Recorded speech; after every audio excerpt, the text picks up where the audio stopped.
Hi guys, नमस्ते।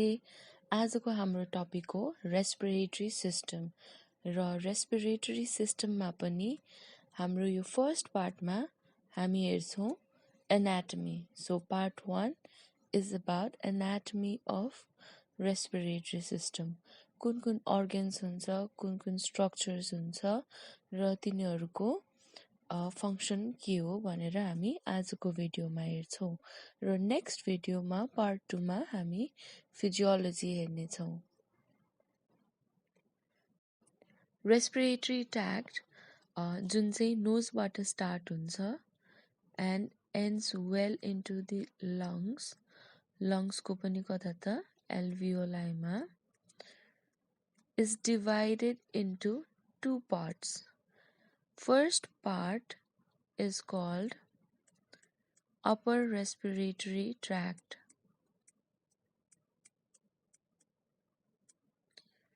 र upper respiratory tract मा कुन कुन organs पर्छ त? Nose and also some amount of mouth. Mouthबाट पनि हामीले some amount of air inhale गरिरहेका हुन्छौँ, so we can include that. त्यसपछि आउँछ nasal cavity, and then there is pharynx and larynx. र हामीले पहिला पनि पढिसक्यो pharynxमा के हुन्छ त 3 parts हुन्छ। के हो? nasopharynx, oropharynx र laryngopharynx. सो यो भयो अप्पर रेस्पिरेटरी ट्र्याक्टको स्ट्रक्चर्सहरू। र त्यसपछि लोवर पोर्सनलाई के भनिन्छ? Lower respiratory ट्र्याक्ट। र लोवर रेस्पिरेटरी ट्र्याक्टमा कुन कुन स्ट्रक्चर्स हुन्छ त? एउटा हो ट्र्याकिया, त्यसपछि ब्रोङ्काई, अनि त्यसपछि फाइनली लङ्स। र लङ्समा पनि के स्ट्रक्चर्स हुन्छ? ब्रोङ्कियोल्स अनि एल्भियोलर डक्ट र finally alveoli. Okay, so these are the parts of respiratory tract जहाँबाट हाम्रो एयर इनहेल हुँदाखेरि पास हुने structures from here throughout the lungs. All right. Now let's see nose. Nose भनेको के हो? Simply most protruding part of the face. Protruding part of face. जसको मतलब सबसे चुचो भाग फेसमा पोइन्टेड, मोस्ट पोइन्टेड अर्गन हैन। र नोज के हो त? रेस्पिरेसनको और द रेस्पिरेटरी सिस्टमको फर्स्ट अर्गन हो। First organ of respiratory system.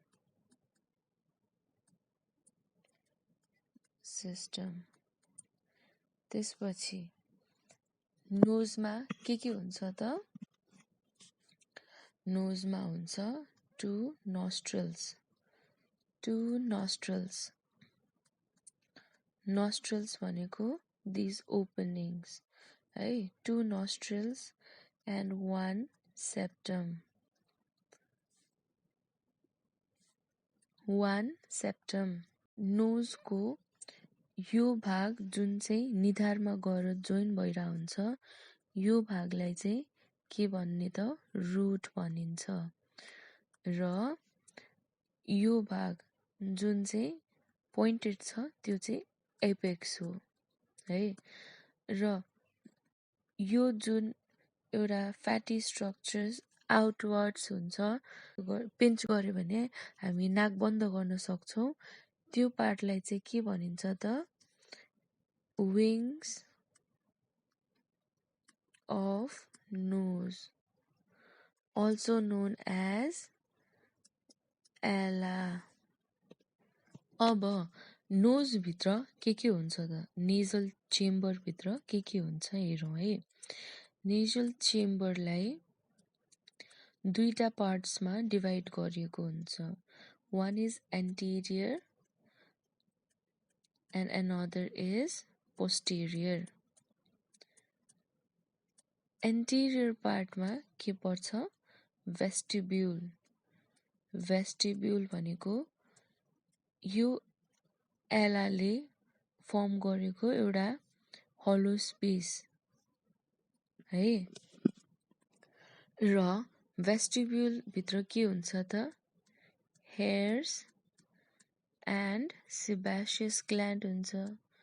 sebaceous glands यिनीहरूको फंक्सन के हो त they help in trapping microbes and dust particles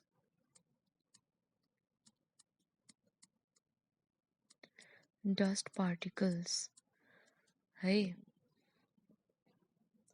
र posterior part of nasal chamber मा के हुन्छ त three bones त्यो bones के हो त nasal bone another is ethmoidal bone and the last one is maxilla. So यो तीनटा स्ट्रक्चरले चाहिँ हाम्रो नोजको यो प्रोमिनेन्ट ट्रायंगुलर स्ट्रक्चर फर्म गर्न हेल्प गर्छ। नेजल क्याभिटी भित्र के को लाइनिङ हुन्छ त्यसलाई भनिन्छ नेजल म्युकोसा। नेजल म्युकोसाले के फंक्सन गर्छ त it helps in conditioning of inhaled air by moistening इट। त्यसपछि आउँछ नेजल हेयर। नेजल हेयरले filters the dust particle of air. एयरमा भएको पोल्युटेड डस्ट पार्टिकललाई नेजल क्याभिटी भित्रै ट्र्याप गरिदिन्छ। त्यसलाई चाहिँ हाम्रो इन्टर्नल स्ट्रक्चरसम्म पुग्न दिँदैन। र अर्को इम्पोर्टेन्ट स्ट्रक्चर के हो त ओल्फ्याक्ट्री बल्ब। यो ओल्फ्याक्ट्री बल्ब जुन चाहिँ अप्पर वाल अफ नेजल क्याभिटीमा हुन्छ त्यसले चाहिँ helps to detect the smell. र अर्को फंक्सन अफ नेजल क्याभिटी के हो त भन्दा it helps in speech formation. Nasal cavity through air pass भएर हाम्रो प्रड्युस हुने साउन्ड मोडिफाई हुन्छ र एम्प्लिफाई पनि हुन्छ। हामीले नोटिस गरेको छौँ कि हामी नाक बन्द गरेर बोल्दा र नर्मली बोल्दा साउन्डमा डिफरेन्स आउँछ। त्यो किन हो त बिकज नेजल क्याभिटीले हेल्प गरेको हुन्छ स्पीच फर्मेसनमा। त्यसपछिको स्ट्रक्चर हो फ्यारिङ्स। फ्यारिङ्स हामीले पहिला पनि डिस्कस गरिसकेका छौँ। फ्यारिङ्समा तीनटा पार्ट्स हुन्छ नेजोफ्यारिङ्स, ओरोफ्यारिङ्स र ल्यारिङ्गोफ्यारिङ्स। नेजोफ्यारिङ्स भनेको टप मोस्ट पार्ट हो जुन चाहिँ कनेक्टेड हुन्छ नोजसँग। नेजल क्याभिटीलाई ओरोफ्यारिङ्ससँग जोड्छ। यो चाहिँ मिडल पार्ट हो। यसले केलाई कनेक्ट गरेको हुन्छ माउथलाई। र लास्ट पार्ट भनेको ल्यारिङ्गोफ्यारिङ्स हो जुन चाहिँ कनेक्टेड हुन्छ ल्यारिङ्ससँग। र फ्यारिङ्स हुँदै अब एयर कता आइपुग्यो त ल्यारिङ्समा आइपुग्यो। अब हामी डिटेलमा हेर्छौँ ल्यारिङ्सको बारेमा। Larynx is also known as voice box.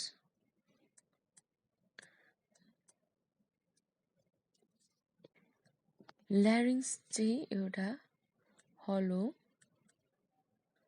Cartilaginous box like structure हो है। यसको लोकेसन कहाँ हो त below glottis and just above trachea. यसको फंक्शन के हो? Sound production. Sound production. ल्यारिङ्समा 2 टाइप्सको कार्टिलेज हुन्छ. एउटा के हो? अनपेयर्ड. Unpaired cartilage. त्यसमा के पर्छ?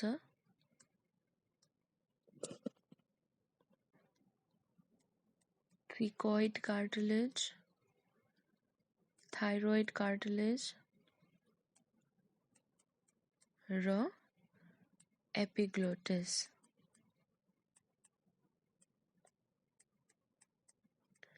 त्यसपछि र अनपेयर्ड कार्टिलेज भनेपछि obviously एउटा हुने भयो हैन. सो कतिवटा हुन्छ अनपेयर्ड कार्टिलेज? 3 टा. त्यसपछि आउँछ पेयर्ड कार्टिलेज.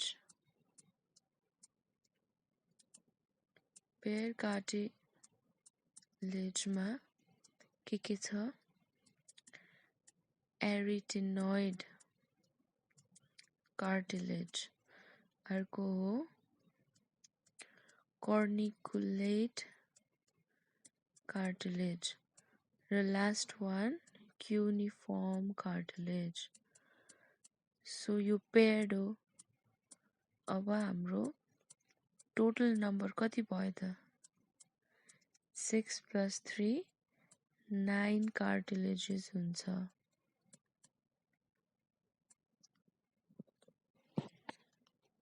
ल्यारिङ्सको इम्पोर्टेन्ट पोइन्ट भनेको एडम्स एप्पल. एडम्स एप्पल भनेको सिम्पली के हो त? Enlargement of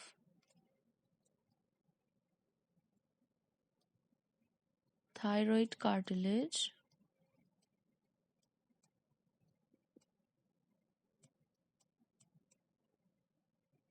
in human male. र एडम्स एप्पल एउटा इम्पोर्टेन्ट सेकेन्डरी सेक्सुअल क्यारेक्टर हो of the males.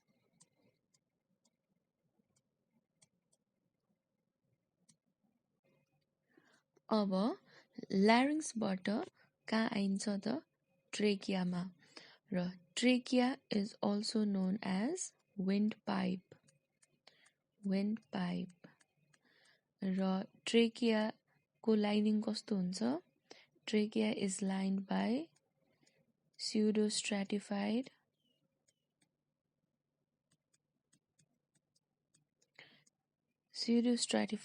ciliated columnar epithelium.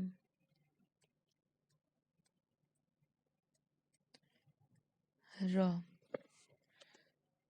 ट्रेकियाको length कति हुन्छ? Approximately 10 to 12 सेन्टिमिटर्स. र ट्रेकिया के हो त? एउटा हलो स्ट्रक्चर हो. यसको फंक्सन के हो त? यसले एयरलाई पास गर्छ. That's it. Nose to lungs, lungs to नोजको to and from conduction of air गर्छ ट्रेकियाले. र ट्रेकिया एन्ड हुने ठाउँमा जहाँ यो बाइफर्केट हुन्छ र दुईटा हुन्छ, this place is called carina. र ट्रेकियाको पछाडि के हुन्छ? Behind trachea there is oesophagus.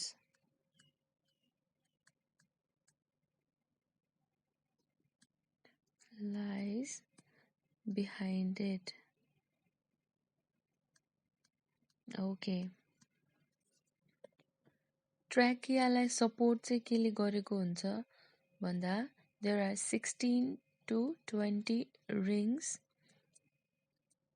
of sheath-shaped cartilages. जसले चाहिँ ट्र्याकियालाई कोल्याप्स हुनबाट रोक्छ। त्यसले यो हलो स्ट्रक्चर चाहिँ मेन्टेन गरेको हुन्छ यो कार्टिलेजहरूले। ट्र्याकियाको माथि के हुन्छ? ल्यारिङ्स। अघि पनि हामीले भनिसक्यो। सो ल्यारिङ्स र ट्र्याकियालाई केले जोइन गरेको हुन्छ त? कार्टिलेजले। कुन cartilage? Cricoid cartilage. Cricoid cartilage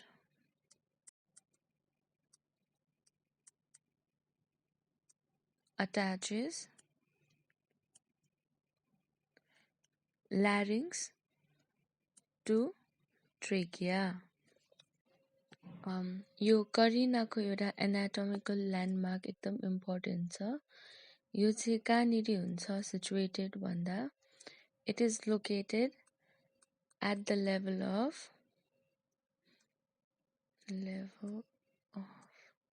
sternal angle.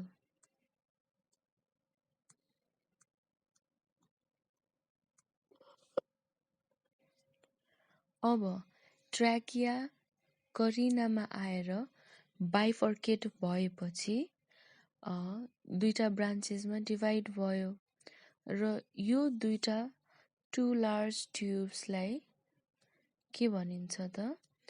Primary ब्रोङ्काई भनिन्छ। प्राइमेरी ब्रोङ्काई के हो? एउटा हो राइट प्राइमेरी ब्रोङ्काई र अर्को हो लेफ्ट प्राइमेरी ब्रोङ्काई। यो पिक्चरमा हेर्दा यो हामीले जुन ब्लूले लेबल गरेको छ यो दुईटा left and right primary bronchi हो।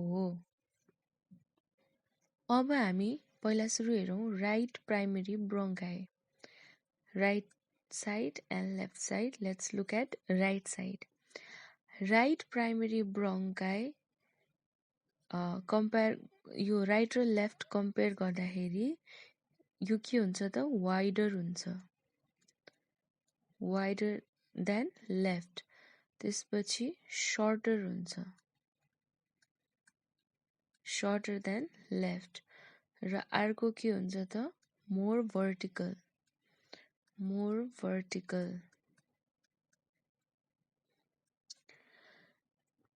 र यो तल गएपछि divides into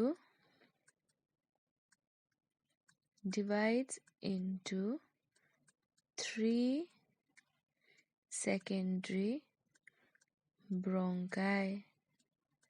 कतिमा डिभाइड हुन्छ त? 3 वटा सेकेन्डरी ब्रोङ्काइमा डिभाइड हुन्छ। कुन कुन लोब हो त? सुपेरियर लोब, मिडल लोब र inferior lobe.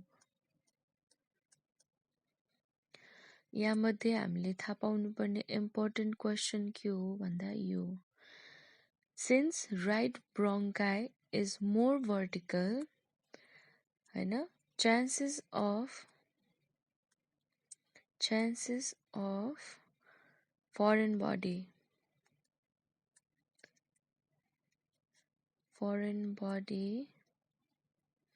entry is more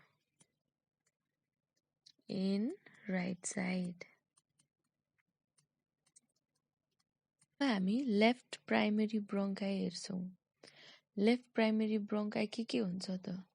सबै राइटको अपोजिट। त्यो वाइड थियो, यो के हुन्छ? न्यारोवर हुन्छ, न्यारोवर। अर्को त्यो भन्दा लङ्गर हुन्छ, लङ्गर। र यो चाहिँ डिभाइड्स इन्टु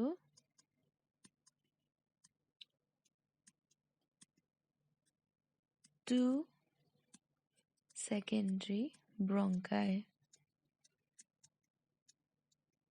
र यसले कुन कुन ब्रान्चलाई सप्लाई गर्छ त? लेफ्टमा दुईटा मात्रै हुन्छ, त्यो हो सुपिरियर र इन्फिरियर।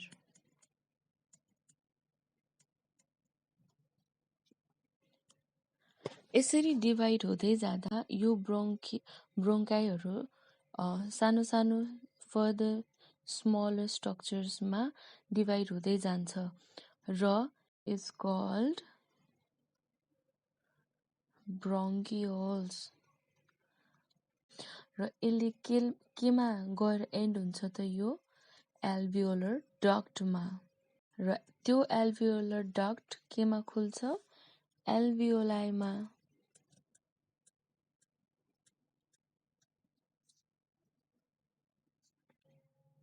सो फाइनली हामी कहाँ पुग्यौँ त ब्रोङ्कियोल्सहरू फर्दर डिभाइड हुँदा हुँदा हुँदा सानो सानो हुँदै गर्दा केमा आउँछ त टर्मिनल ब्रोङ्कियोल्स भन्छ हैन टर्मिनल ब्रोङ्कियोल्स त्यसपछि रेस्पिरेटरी ब्रोङ्कियोल अनि त्यसपछि लास्टमा एल्भियोलर डक्ट विच ओपन्स इन्टु एल्भियोलाई अब यो एल्भियोलाई भनेको चाहिँ यो रेस्पिरेटरी ट्र्याक्टको सबैभन्दा एन्ड पार्ट हो जहाँ गएर चाहिँ एक्चुअल ग्यास एक्सचेन्ज हुन्छ अब लेट्स सी एल्भियोलाई कस्तो हुन्छ अब हामी आइपुग्यौँ एल्भियोलाईमा एल्भियोलाई भनेको फङ्सनल युनिट अफ लङ्स हो फङ्सनल युनिट अफ लङ्स र एल्भियोलाई कस्तो हुन्छ त यो के हो त एउटा टाइनी एयर स्याक भनेको सानो हावाले भरिएको भाँडा है र एल्भियोलाई कतिवटा हुन्छ त इच लङमा 150 million alveoli in each lung.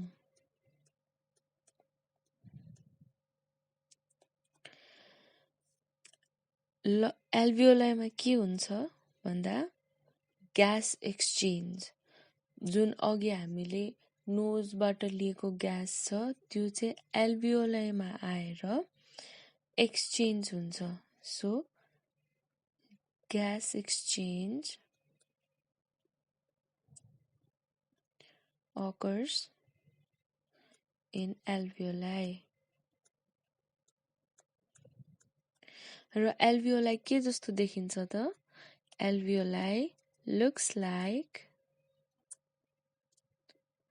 bunch of grape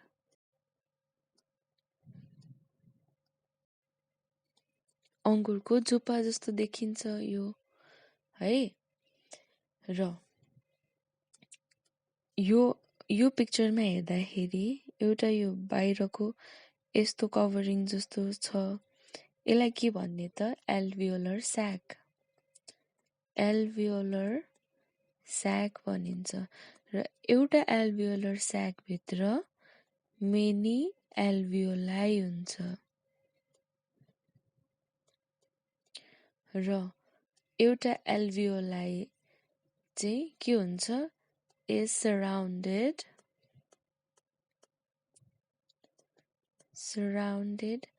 by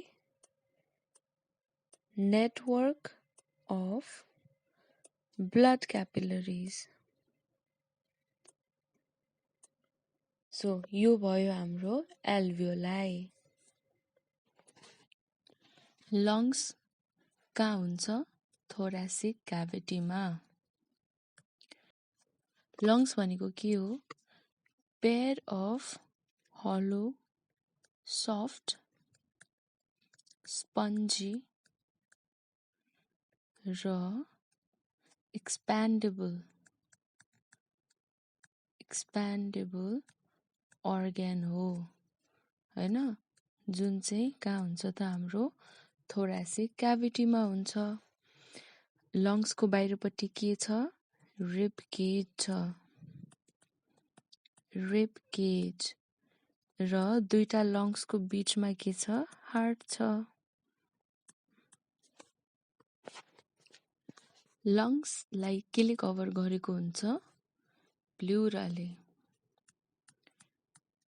प्ल्युरा र प्ल्युराको पनि दुईटा पार्ट्स हुन्छ एउटा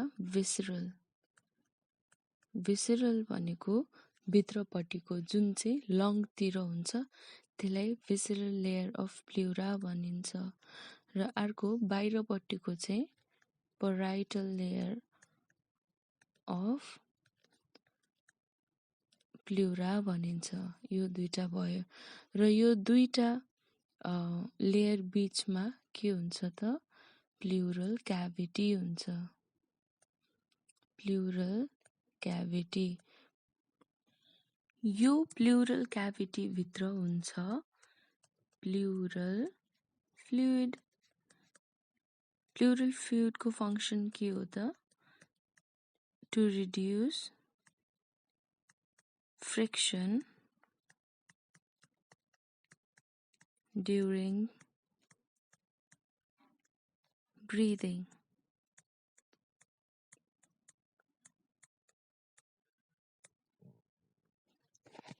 लङ्सको यो माथिको पार्टलाई एपेक्स भनिन्छ र तलपट्टिको पार्टलाई बेस भनिन्छ। राइट लङ र लेफ्ट लङको डिफ्रेन्सेस हेरौँ। राइट लङमा 3 लोब्स हुन्छ र लेफ्ट लङमा 2 लोब्स हुन्छ। राइट लङमा 2 फिसर्स हुन्छ। लेफ्ट लङमा 1 फिसर हुन्छ।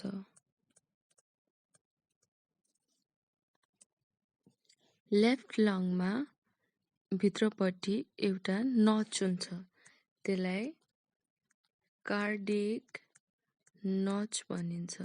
कार्डिक नच भनेको के हो त हार्ट चाहिँ जुन लेफ्टपट्टि हुन्छ त्यो चाहिँ यो कार्डिक नचमा आएर बसेको हुन्छ र त्यही कारणले चाहिँ लङ्समा एउटा कन्केभिटी प्रोड्युस हुन्छ त्यसलाई चाहिँ कार्डिक नच भन्छ। लङ्सको मिडल साइडमा भित्रपट्टि हाइलम हुन्छ।